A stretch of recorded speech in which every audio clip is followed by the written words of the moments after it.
күн, құрметті әріптестер.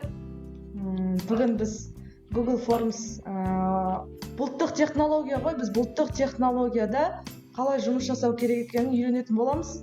Бұлттық технология дегеннің артықшылығы, яғни дистанционно қашықтықтан барлығы жұмыс жасай алады, онлайн. Тек оған керек Gmail аккаунт болса, онлайн бір уақытта жұмыс жасай аласыздар. Енді бастайық. Бірінші сұрауларыңыз бойынша онлайн тақтамен жұмыс жасайық. Әзкамен. Қараңыздар, ол үшін сіздер бірінші Google браузерін қолдануларыңыз керек. Google браузерін ашқаннан кейін оң жақта мынандай 9 точка тұрады. Көріп тұрсыздар ма барлықтарыңыз? 9 точка тұрады. Осы жерде осы Google компаниясының жасаған өнімдері шығып тұрады барлығы. Google Meet, переводчик, Google Duo деген WhatsApp сияқты видеосы бар тоже. Сосын Google документ, таблицы, және де блог создать етсеңіз болады онлайн. И және бізге керек мына жерде тақта, Jamboard деп аталады. Сол тақтаға басасыздар.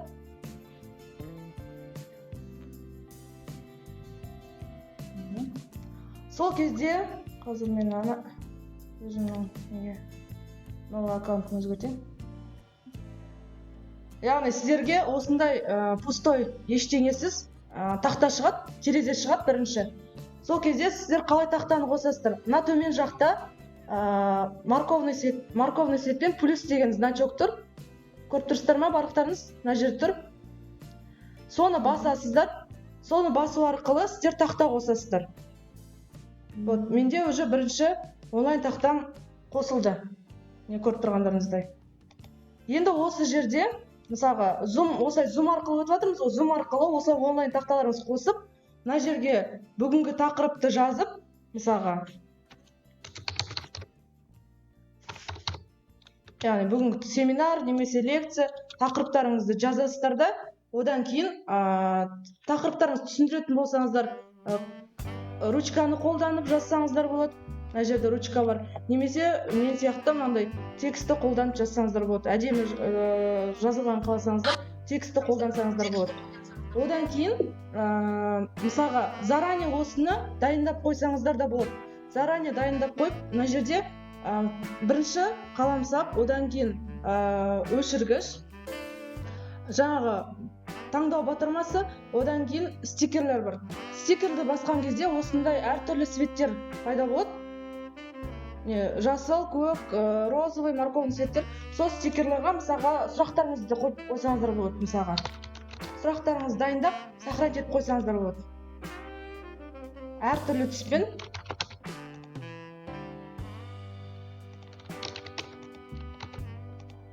Осылай әртүрлі түспен сохранить етіп, дайындап қойсаңыздар болады. Яғни осы создать еткен стикерлеріңізді кез келген уақытта үстінен басқан кезде 3 точка шығады. Сол арқылы изменить етіп, немесе удалить етіп, қайтадан создать етсеңіздер болады. Барлықтарыңызға түсінікті ма? Үндемей қарап отырсыздар. Түсінікті ғой, түсінікті. Айтып жүрсеңіздер бірге. Солай жақсы болады. Жансая Бақытбекқызы, сіз айтып түсіндіре беріңіз. Сұрақтарыңыз сосын қоямыз. Сіз алаңдамаңыз, айтып түсіндіре беріңіз. Все хорошо. Енді осылай создать етіп алғаннан кейін, немесе жаңа фото арқылы, картинка арқылы түсіндіретін болсаңыз, онда осы жерден жаңа картинканы алып, мысалға, дайын картинканы алып, дайындап қойып, үстінен басасыздар. Так, осы жерге қойып, осы картинка бойынша сөйлесеңіздер де болады. Осы жерге қойып. Және де оны осылай қарандаштар арқылы стрелка көрсетіп, яғни сондай өздеріңіздің креативный идеяларыңызға байланысты жазсаңыздар болады сабақтарыңызды. Оның жаңағы картинка қойға, стикер жазға болады. Осы жерде жаңағы енді самый главный көрсетейін. Мысалға мына жерге сұрақтарыңызды жазыңыздар. Сұрақтарыңызды жазыңыздар да, енді мысалға онлайн осы білім тексергілеріңіз келсе студенттердің, онлайн балалардан айтасыздар. Маған Gmail аккаунттарын жазып жеріңіздер дейсіздер. Одан кейін олар жазғаннан кейін оларға осы тақтаға доступ бересіздер. Настройка доступа деген бар мына жерде. мысалға біреулеріңіз қазір компьютермен отырсаңыздар Gmail аккаунттарыңызды жазып жібересіздер ме?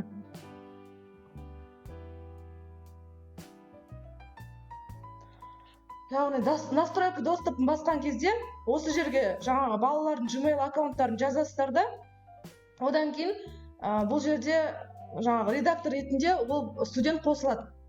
Сіздің мына сұрағыңызды қойған сұрағыңызды осы жерде ол жауап бере алады. Одан кейін немесе сіз сұрақ қойсаңыз, ол текстті басып, өзі осы жерге жаза алады. Так. Одан кейін екінші енді қалай екінші тағы да тақта создать етеміз? Яғни осы үстінде тұрған артқа және де алдыға деген стрелканы басу арқылы жаңа тақталар аша берсеңіздер болады. Мысалы, көп түсіндіретін сабақтарыңыз болса, осылай тақталарыңызды ашып, сабақтарыңызды жүргізсеңіздер болады. Және де әртүрлі фондары бар. Өздеріңізге қалаған фондарыңызды қойып, сабақты түсіндірсеңіздер болады.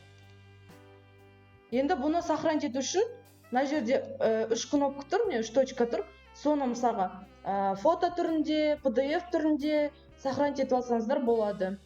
Мен мына жерде аккаунт ауыстырып жүрген соң ғой сондай болып тұр. Осылай сіздерде тақталарыңызда шығады, создать еткен сабақтарыңыз тақталарыңыз. Одан кейін 3 кнопка тұр ғой. Мысалы, создать еткен. Одан кейін главный экранға ораласыздар.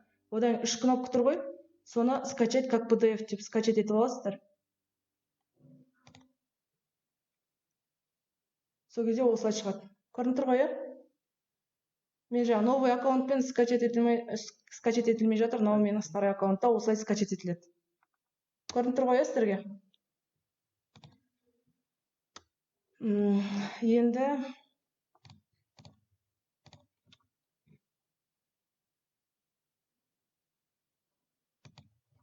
Енді бірінші создать етілген сабағымыз жаңағыны. Онда осылай скачать как PDF деп сохранить етіп алсаңыздар болады. Сол новый аккаунтқа доступ болмай тұр. Доступтарыңыз болса, осылай скачать етіп аласыздар. Түсінікті ғой, Сұрақтарыңыз бар ма? Доступ алу үшін? Жоқ, мына жерде менің новый аккаунт создать етіп отырмын қазір.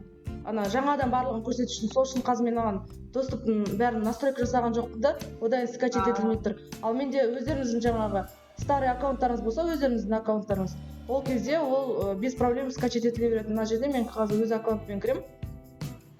Мына жерден без проблем скачать етіле береді. Өйткені мен бәріне настройка жасап қойғанмын. Тағы да сұрақтарыңыз бар ма?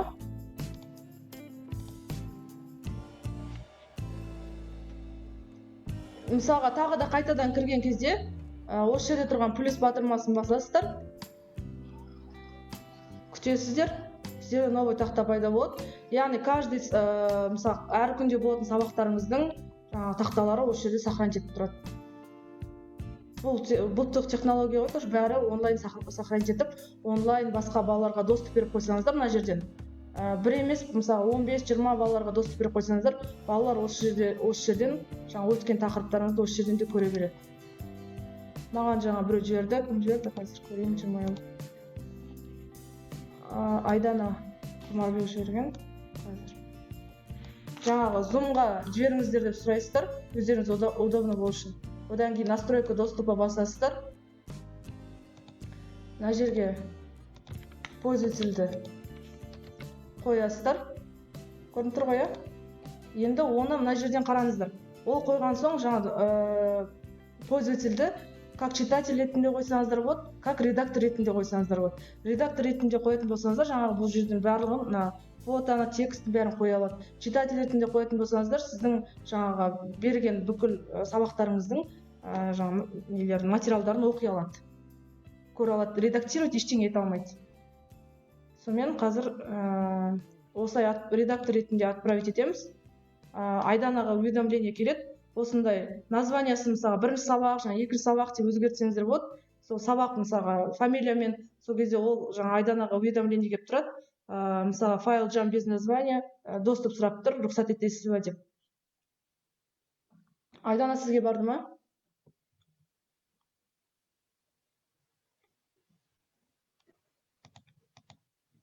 айдана осында ма? Бұл жерде аккаунт Gmail болу керек деген міндет жоқ па? Аккаунт Gmail болу керек міндетті түрде. Вот классрумда жұмыс жасадық қой осылай өткенде обновленка бойынша. Сонда, значит, сол арқылы кіруімізге болады да? Иә, Gmail арқылы мысалға студенттерге Gmail аккаунт создать етіңіздер, ол оп-оңай бір 2 минуттың ішінде создать етіледі. Сол арқылы балалар кіруге оңай болады да. Егер почтамен жүретін болса, сіз оны почтаға кіріп доступ беруіңіз керек. Ал Gmail аккаунты уведомлениені қабылдайды, сонымен пользователь кіріп отырады осылай.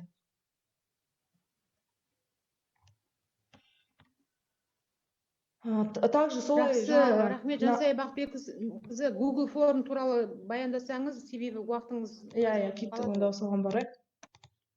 Енді келесі, мысалға мен Google формға былай кіремін, мысалға дискқа кіріп аламын. Также осы жерден 3 нүктені, осы 9 нүктені басу арқылы, мына жерде көрініп тұр ғой, қазір. Мына жерден дискті таңдап, осы неге кірем, дискқа кірем. Сол кезде дисктің бүкіл мүмкіншіліктері тұрады, дискті не жасауға болатынын. Және де дискті жаңағы тақтада создать еткеніңіз, форумда создать еткеніңіз, онлайн документте, онлайн Excel'де создать еткен бүкіл материалдарыңыз мына жерде дискте сохранить етіп тұрады. Сіз және де любой басқа жерден де, басқа компьютерден де сіз осы материалдарды онлайн ала аласыз. Енді мына создать батырмасын басамыз, плюс создать деп тұр ғой. Сол батырмасын басқан кезде қандай нәрселер создать етуге болатындығы көрсетіліп тұр мына жерде. Google'да мысалға Word сияқты Google документ бар онлайн. Сосын мысалға Google таблица бар, Google презентация, Google форум. Мысалға Google документ, Google таблица мысалға студенттерден қандай да бір мәліметтер, мұғалімдерден қандай да бір мәліметтер жинағыларыңыз келсе, осы жерден таблица создавать етесіздер де, жаңағы создавать етіп, настройка доступтан жаңағы ссылканы копировать етіп, бүкіл жаңағы чатқа жібересіз. Ал каждый мұғалім осы ссылка арқылы кіріп, жаңағы берілген информация бойынша жаңағы өздерінің жауаптарын енгізе алады. Осы енді біз бүгін қарастыратынымыз Google форм. Және де тағы да деген батырмасын басқан кезде, тақта, рисунки, барлығын сайт, сондайлар создавать етуге болады осы жерден онлайн. Енді форумда. Новый форум деп басқан кезде сіздерде осындай новая форма шығады. Мысалға, дайын шаблонды қолданғыларыңыз келсе, мына жерде главный экран форум деп тұр ғой, соны басасыздар, фиолетовый болып тұрған. Сол кезде қандай шаблонда, галерея шаблон тұрады, қандай шаблонда, қандай тақырыпта создать еткілеріңіз келеді, солардың барлығы тұрады осы жерде. Әртүрлі. Дайын шаблондар осы жерде. Одан кейін астында сіздер шаблон создать еткеннен кейін, яғни басқа да тесттер создать етсеңіздер, өздеріңіздің создать еткен тесттеріңіздің нұсқалары тұрады осы жерде. Қашан, қай уақытта барлығы көрсетіліп тұрады. Астында. Мысалға, жақында создать етілген тестті көрсем. Мысалы, тест, өздеріңіз сабағыңыздан тест сондай өткізгілеріңіз келсе, осы жерден создать етесіздер де балаларға жібересіздер. Балалар осы жерден барлығын ссылка арқылы қабылдайды да, белгілеп сіздерге мына жерде ответ ретінде осылай сізге келіп тұрады. Балалардың ответтері. Бірінші диаграмма түрінде келеді, қанша адам, қанша сұраққа қалай жауап берді, бүкіл процент бойынша барлығы көрініп тұрады. Қандай мамандық, соның барлығы 352 жауап келген, соның барлығы осы жерден қалай, қандай, мына жерде суреттерде көк сурет, қызыл сурет, жасыл жаңағы түс, соның бәрі қандай мағынаны білдіреді, мына жерде барлығы жазылып тұр қасында. Бұл варианттар ғой. Сол варианттары мына жерде түс ретінде осылай диаграммаға түсіп тұрады. Готовый. Уже осы форм готовый создать етіп тұрады осылай. Енді осыны қалай скачать етіп аламыз, осылай форм келді. Оны мына жерде тұрған создать таблицу деген бар. Сол плюс батырмасын басу арқылы новая таблица ретінде создать етіп аласыздар. Сіздерде новый вкладка шығады осы жерден. Одан кейін мына жерде жаңағы сіздің сұрақтарыңыз бойынша барлығы көрсетіліп тұрады мына жерде. Сіз как жаңағы Excel бар ғой біздің жұмыс жасап жүрген. Тура сол сияқты сіз сортировать етіп осы жерден жаңағы жауаптардың барлығын ала аласыз. Осы жерде барлығы тұрады. Енді осыны скачать етіп алу үшін компьютерға мына жерде файл батырмасын басып, скачать Excel форматында, жаңа компьютерда өзіңіз скачать етіп алатын Excel форматында скачать етіп аласыздар. Төменде осылай шығады. Оны ашып, өздеріңізге удобно. Мысалы, онлайн Excel'де жұмыс жасағаныңыз келсе, онлайн, немесе өздеріңіз үйреніп қалған Excel'де жұмыс жасағаныңыз келсе, Microsoft Excel'де, немесе Microsoft Excel'ге скачать етіп алып, жұмыс жасасаңыздар болады. Вот.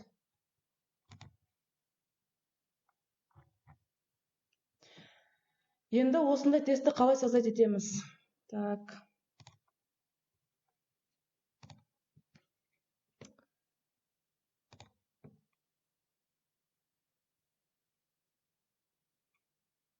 Мысалға, мына шаблонды қолданайық, бірінші тұрған шаблонды. Үстінен басасыздар. Одан кейін жаңағы сабағыңыз жазасыздар. Мына жерге жаңағы мынандай бөлім бойынша деп тексттеріңізді жазып кетсеңіздер болады.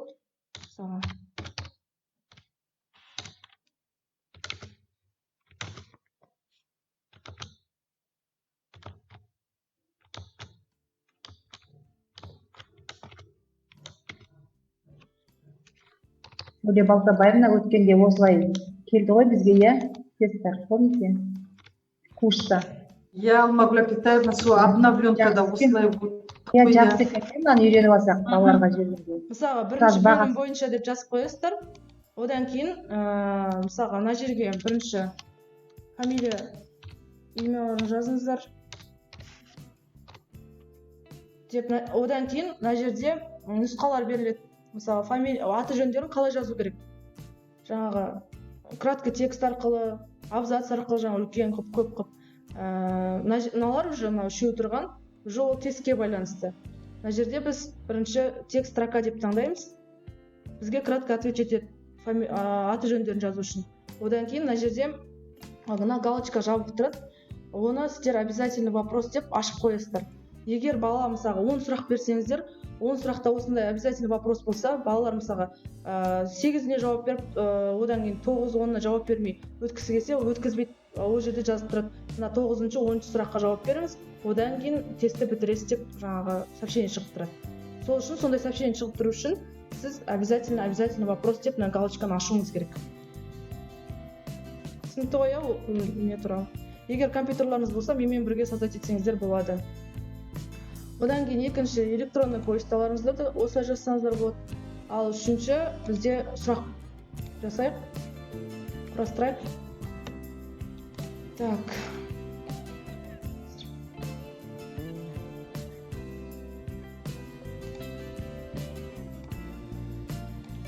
Мысалы, ортта дайын сұрақтарыңыз болса, копировать етіп, үстінен басасыздар, қоясыздар, одан кейін варианттарын жазасыздар. Немесе варианттарыңыз уже готов болса,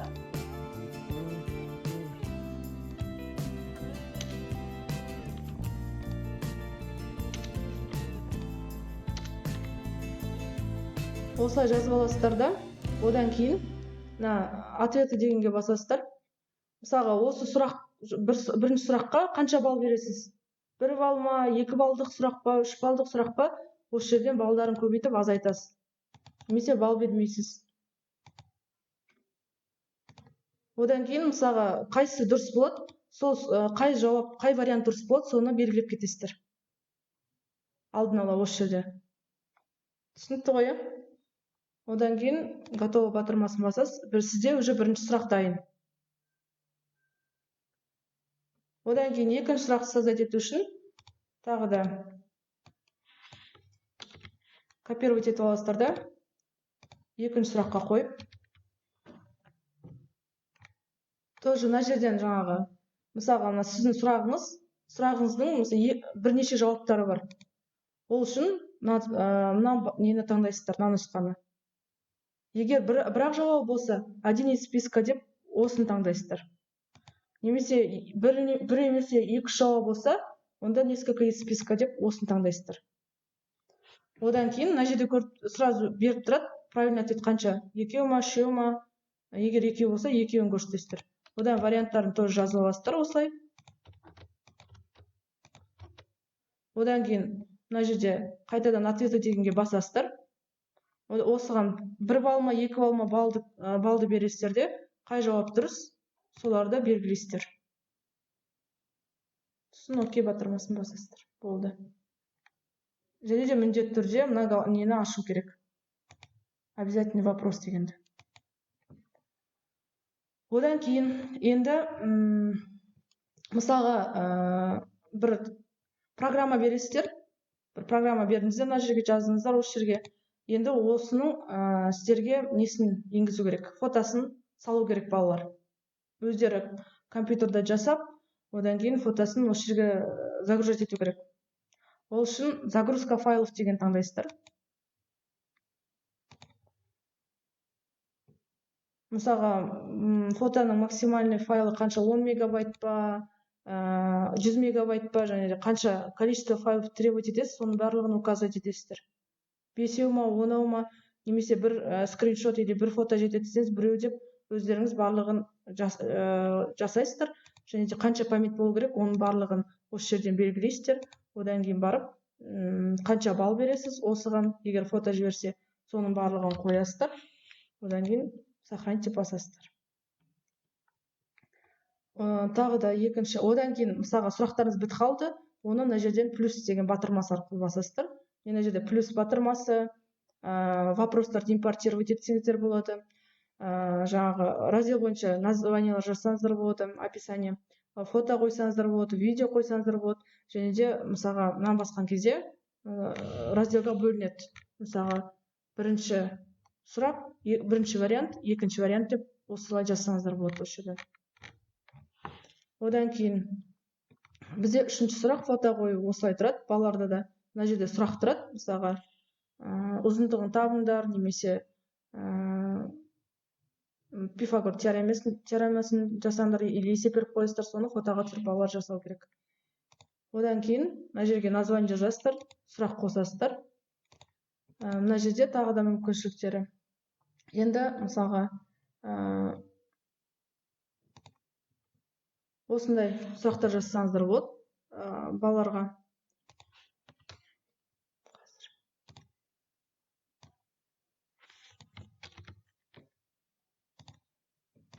Мына жерде сұрақтардың әртүрлі нұсқалары көрсеткен.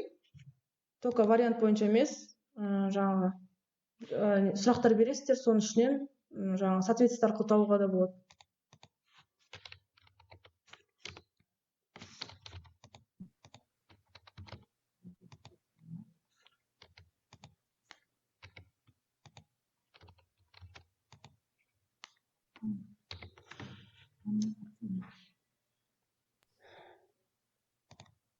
Обязательно дейсіздер. Одан кейін қараңыздар. Мысалға, мына сұрақ беріледі мына жерде сіздерге.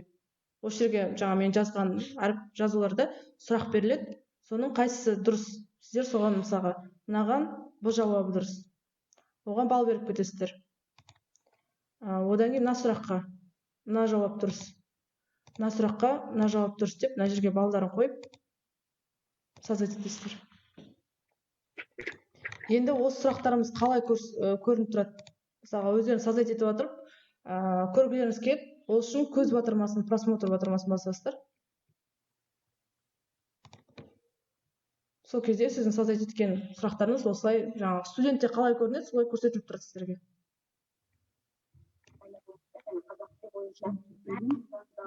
Көрініп тұр ғой, сіздерге? Екінші жағын. Мына жерден барлығын жазады. Обязательно қойғаннан кейін бұл жерде барлығын белгілеу керек. Оқушының психологиясына әсер ететін нәрселер де болмау керек. Осындай өте осындай жұмыстарды тапсырған кезде барлығына абай болуымыз керек екен. Осы Google формада әртүрлі тапсырмаларды құрастыруға болады. Қазақ тілі бойынша енді екінші жаққа өту үшін жаңағы последний сұрағымыз осылай көрсетіліп тұрады. Балалар осыны басу арқылы таңдайды да сұрағын жібереді.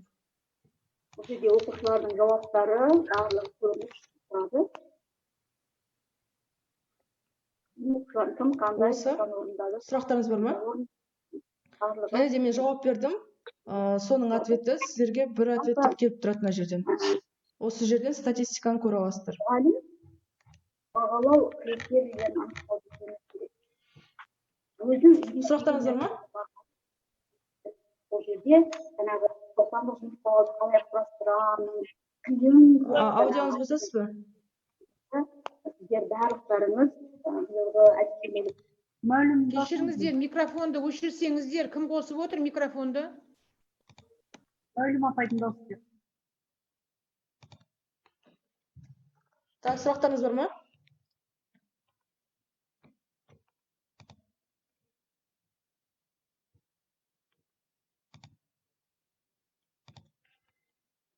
Осылай Google формында тест создавать етсеңіздер болады. Кімде қандай сұрақтарыңыз бар?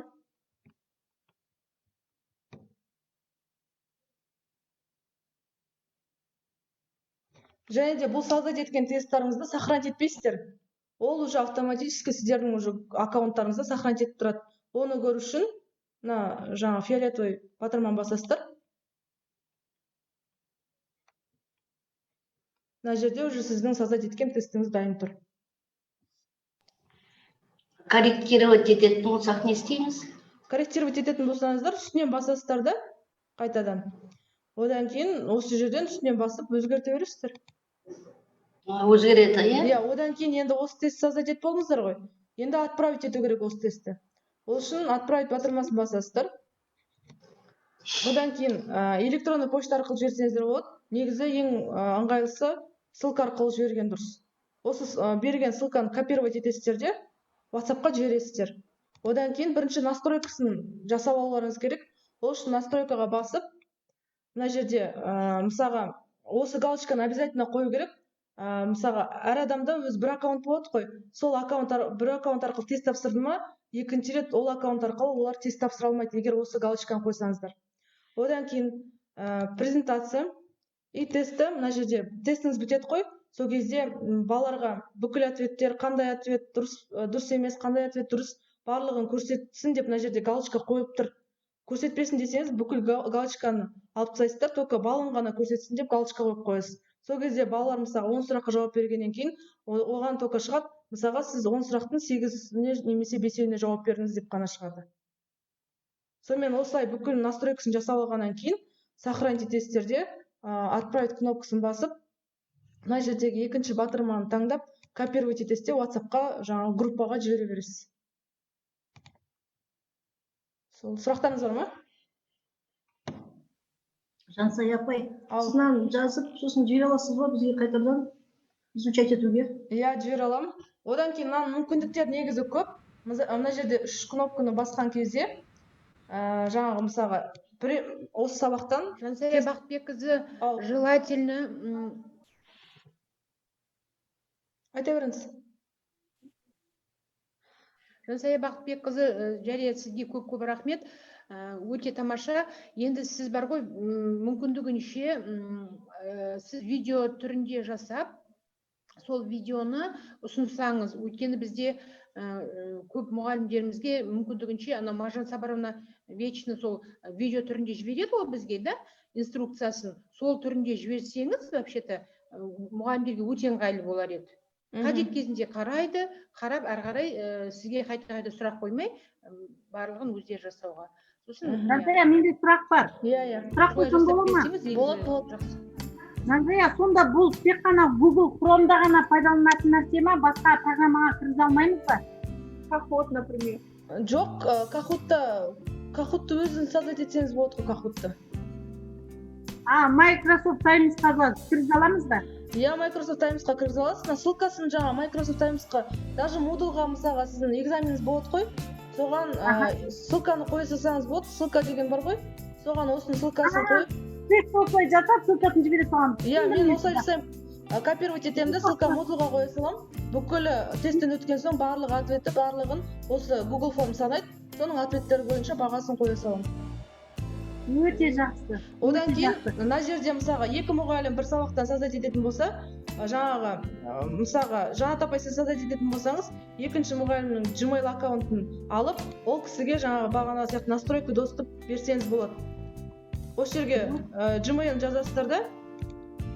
Одан кейін редактор ретінде ма ол мұғалім немесе читатель ретінде ма, соның барлығын қойып отправить етесіз. Ол үшін отправить ету үшін қайтадан мынаған басасыз да, мына жерге. Уже екі адам тұр ғой. Мына жерде доступ ограничен деп тұр. Соны изменить етіп, мына жерге. Ссылкасы бар адамдарға бұл доступен деп қоясыздар да, ссылкасын копировать етіп, жаңағы екінші мұғалімға жібересіз. Ол мұғалім осы ссылка арқылы кіріп, сіз создать еткен тестті көріп өзгерте алады тоже. Бірдей жасай аласыздар. Мысалға, сіз өз үйіңізде отырып, ана кісі өз үйінде отырып, бірдей тест создать ете бересіздер. Өте керемет, жақсы екен, Жансая, үлкен рахмет. Сәл кеште көріп қалдым, сондықтан видео жасап жіберсеңіз, нұр үстіне нұр болар еді. Сол жаңағы, мына жерде документті де солай жасасаңыздар болады. Документті де, презентацияны да студенттерге настройка доступ беріп қойып, онлайн. Солай мына жерден бүкіл сұрақтарыңызды дайындап, осы жерден балалар жауап береді, барлығын сіз отырып көре бересіз. Сұрақтар қойып қоясыз Word-қа или презентацияға. Сосын мына жерден настройка доступтан студенттеріңіздің бәрін Gmail-ын қосасыз. Одан кейін сабақ бастаған кезде олар кіреді, сіздің сұрағыңызға осы жерде сіздердің көздеріңізше жауап береді. Сіздер осының барлығы мысалға мына жерде жауап беріп жатады ғой. Сол кезде қандай студент жауап беріп жатқан фамилия шығып тұрады. Мысалға Алан деп Алан немесе Аслан деп сондай аттар шығып тұрады. Сіз көріп отырасыз, вот Аслан 3-ші сұраққа жауап беріп отыр.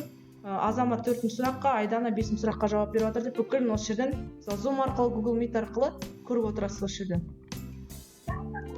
Мысалы, онлайн білімін тексергіңіз келсе, осылай көре аласыздар. Өте керемет. Сұрақтарыңыз бар ма? Енді келесі жолы Gmail аккаунттарыңызды дайындап, енді практикада үйренгілеріңіз келсе, компьютерларыңызды дайындап, жаңа мен айтқан осы презентацияны онлайн, документті онлайн создать еткілеріңіз келсе, балалармен, студенттермен үйренсек болады. Егер Gmail аккаунттарыңызды, компьютерларыңызды дайындап отырсаңыздар, онлайн үйрене аламыз тоже. Жансая, помните, ана біз осы онлайнға көштік қой, былтыр мартта, сол кезде бәріміз ана басында классрумда бастап едік қой, сол кезде Gmail аштық қой. Енді мына видеоны салсаңыз, соны бір-екі рет өзіңіз көріп алып, жұмыс жасауды білеміз, бірақ создавать ете алмаймыз осы. Соған бірге бәріміз осылай енді жол кіргенде, как практически өзімізде сізбен бірге параллельно создавать етіп отырып үйренсек. Тағы бір келесі аптаға осылай ұйымдастырып жіберсеңіз, солай үйренсеңіздер оңайырақ болады. Аха. Сол кезде қалай сонда мен түсінгенім Жансая, осылай жаңағы біз тест создавать етеміз дағына ссылкасын Moodle-ға апарып қоя саламыз, бала сол кезде сол ссылканы басып, осы форматта тест тапсырып, қайтадан бізге жауап келіп тұрады. Сізге жаңағы ответ деп мына жерден келіп тұрады барлығы. Қанша ответ болған барлығын көре аласыз осы жерден. 2 ответ, 3 ответ барлығы көрініп тұрады.